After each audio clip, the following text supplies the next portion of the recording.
Hey, friends. So I saw the osteopath again,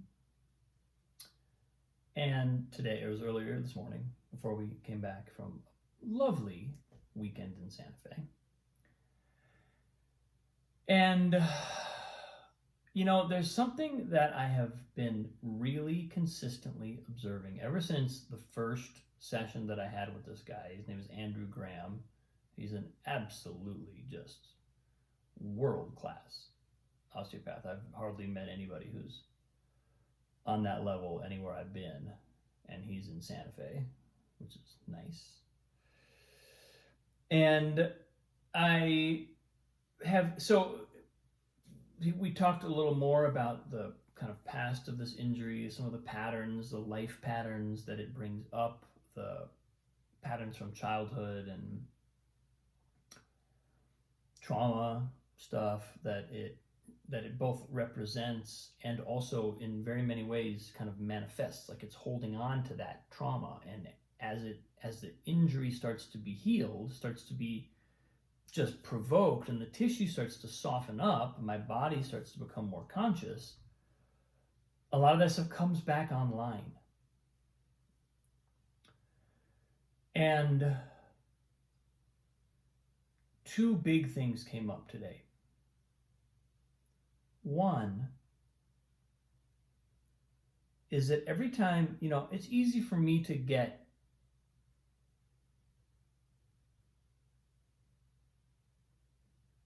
I don't know what the word is, not cynical, but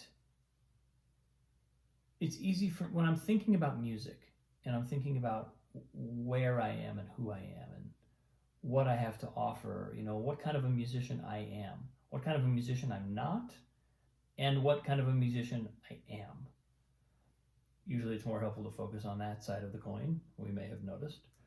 But it's also, it's not actually always bad to acknowledge, this is what I'm not. I know that there are ways of pursuing a musical path and a musical career that are very different from mine, and it's actually fine to say that's not my path and be okay with that, and sort of, especially if you're like me and you have a tendency to kind of want to do it all, it can be helpful to be like, well, yeah, but let's look at me realistically for a minute. Let's be clear-eyed, not just because I want to live, not because I want to limit myself, but because it's possible to take really seriously what really is coming through me. And that requires that I be honest, and it requires saying no as much as it requires saying yes, right? You kind of have to be willing to make those cuts and make boundaries. It's like you don't get a statue out of a piece of marble without cutting pieces away from it. So what are we carving here? And the word decide, if I'm not wrong, comes from the Latin, which means to cut off.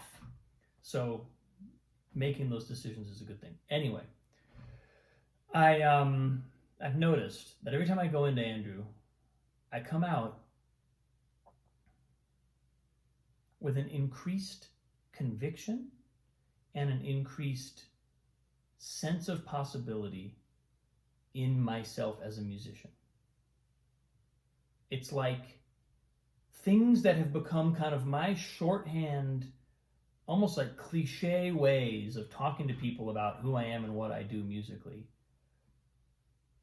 I walk out of that office and I walk out of the atmosphere of intense, focused, physical and emotional, spiritual healing that space represents and that he offers, and the possibilities for my life in music and otherwise just look different.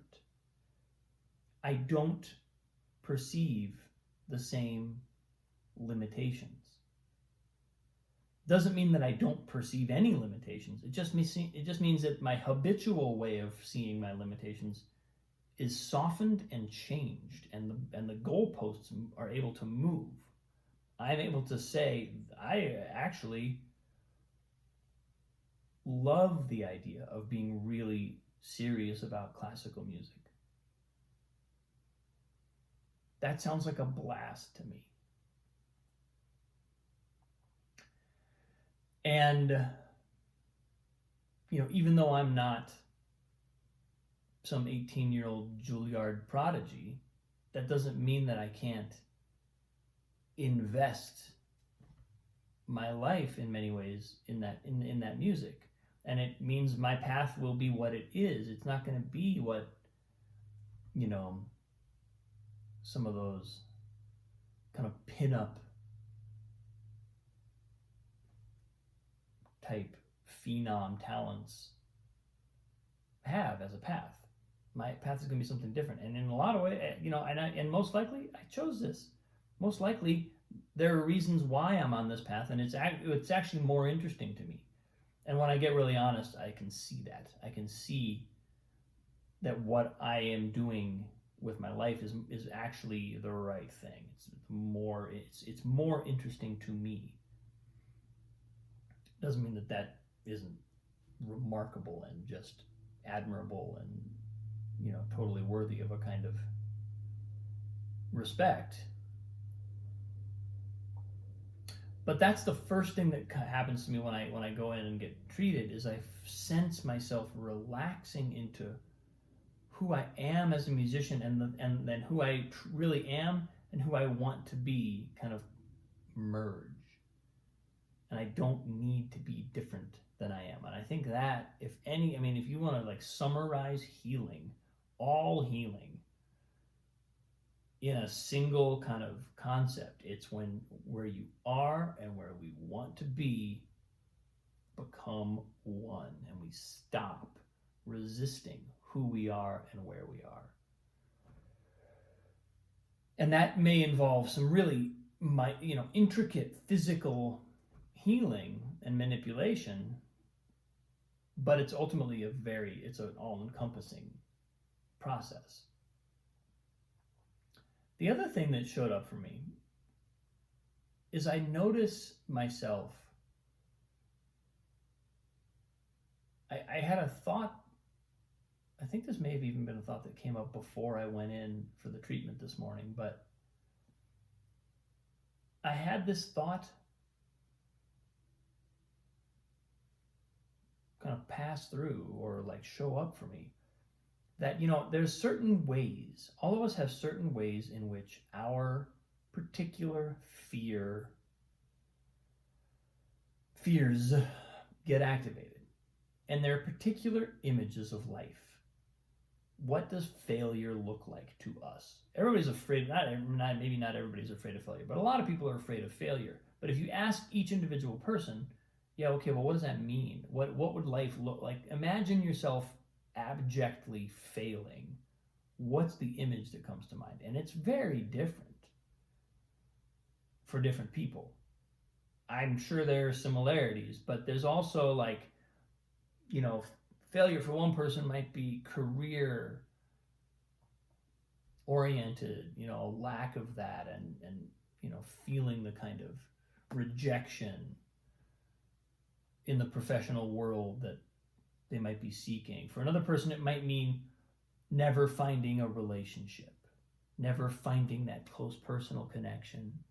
For another person, it might be never having kids. For another person, it might be spending my whole life giving myself to my kids and never becoming self-actualized, right? We all can sort of we all have our own prism through which our fear gets shined.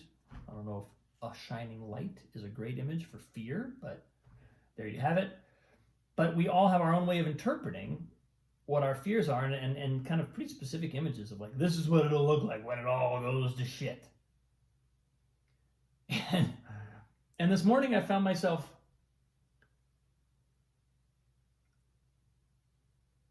questioning some of my own images in that realm. I was like,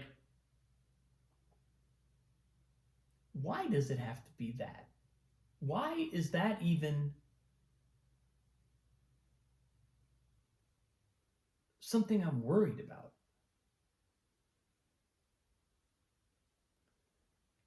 So I have an image of never getting off the ground professionally, even though you could argue that I kind of already have gotten off the ground, but never mind that no amount of success I've ever had has ever changed this imprint. Never getting off the ground, never really taking flight, and therefore not being able to support my family. My wife leaves, I lose my family, and I'm just this ball of fear and pain that just wilts. And I don't really know what happens next. I've never built out this fantasy, but it's something along those lines. There's this, that's failure. And this morning I was like, and okay, look, and I've been aware of this image. It's not that this is something that's been totally unconscious in me, but it shows up with enough, when we truly become conscious of our complexes and these images that torment us, when we really become fully conscious of them, they sort of lose their potency, because we generally go, wait, what, are you kidding? Like, seriously?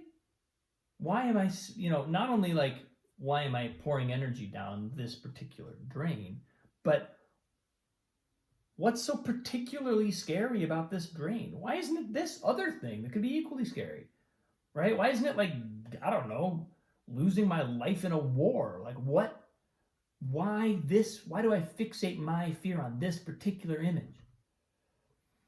And I think this morning I had a moment where I felt like I stepped above that fear, and I kind of went, why would I even, like, what if I just decide that I'm no longer afraid of that? Whether it happens or whether it doesn't happen, I am not going to be afraid of it. Just deciding not to be afraid. Because what does my fear do other than saddle me with extra weight that it feels like I'm then carrying in my life that has nothing to do with this image that I'm trying desperately not to manifest, but that really doesn't help me, doesn't elevate me, doesn't inform me, doesn't inspire me, doesn't uplift me, doesn't instruct me, doesn't allow me to help other people more. It just inhibits me and weighs me down. And I was like, what on earth? Why would I carry this? What is the attraction here? And I felt myself just go and like cut the line between my fear and that image. And immediately the image was like, what? Are you kidding? Why do I need to be afraid of that? How does being afraid of that help me not produce it? If anything, being afraid of that image is going to make me more likely to produce it, because more of my energy and attention is going to be siphoned out of productive and enjoyable and inspiring actions and into that bullshit image of some fantasy fear that, even if it happened, wouldn't even look the same. It would look different. My image is just my imagination creating the possibility. So what on earth? Why?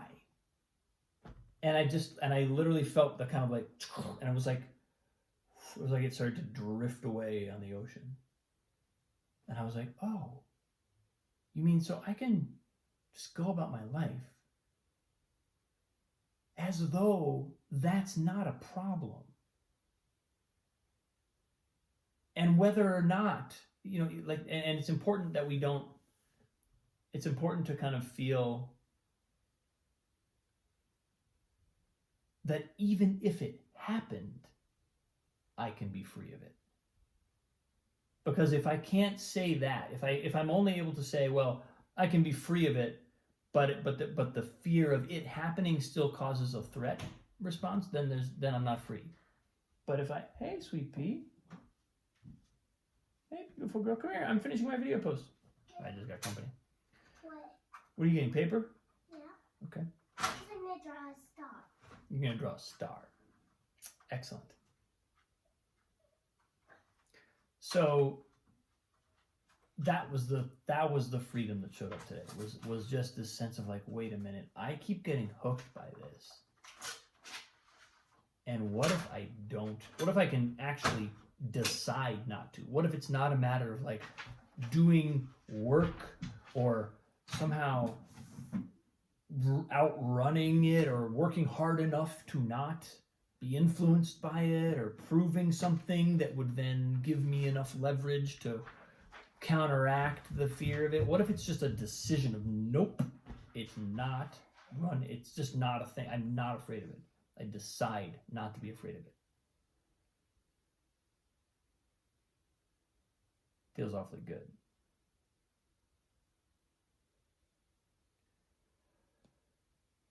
And it doesn't mean that being not afraid of it means I will stop taking action that also negates it and that moves me in a direction that's counter to that is actually where I want to go. Of course not. It just frees me up to do that with an open heart and without the weight of that thing. So just deciding not to be afraid. I mean, that was a big insight today. Felt like I could just sort of reclaim a bunch of power and then exercise it and no longer be enslaved by my own,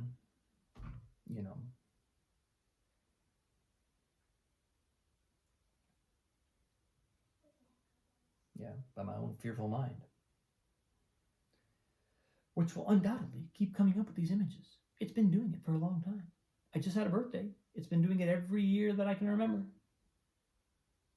So what if it's not? What if I don't have to stop my mind from doing that, but I just can say, I'm not listening anymore. You can shoot these images up with all you want, but I know that they are not the truth. I know that I am not determined by them. I know that I have control over whether I am afraid of it or not. It is a decision. So yeah, that's good. It's big, right? Feels like a good kickoff to my next year of life. Thank you for watching. I appreciate you. Have a wonderful day. I'll see you soon.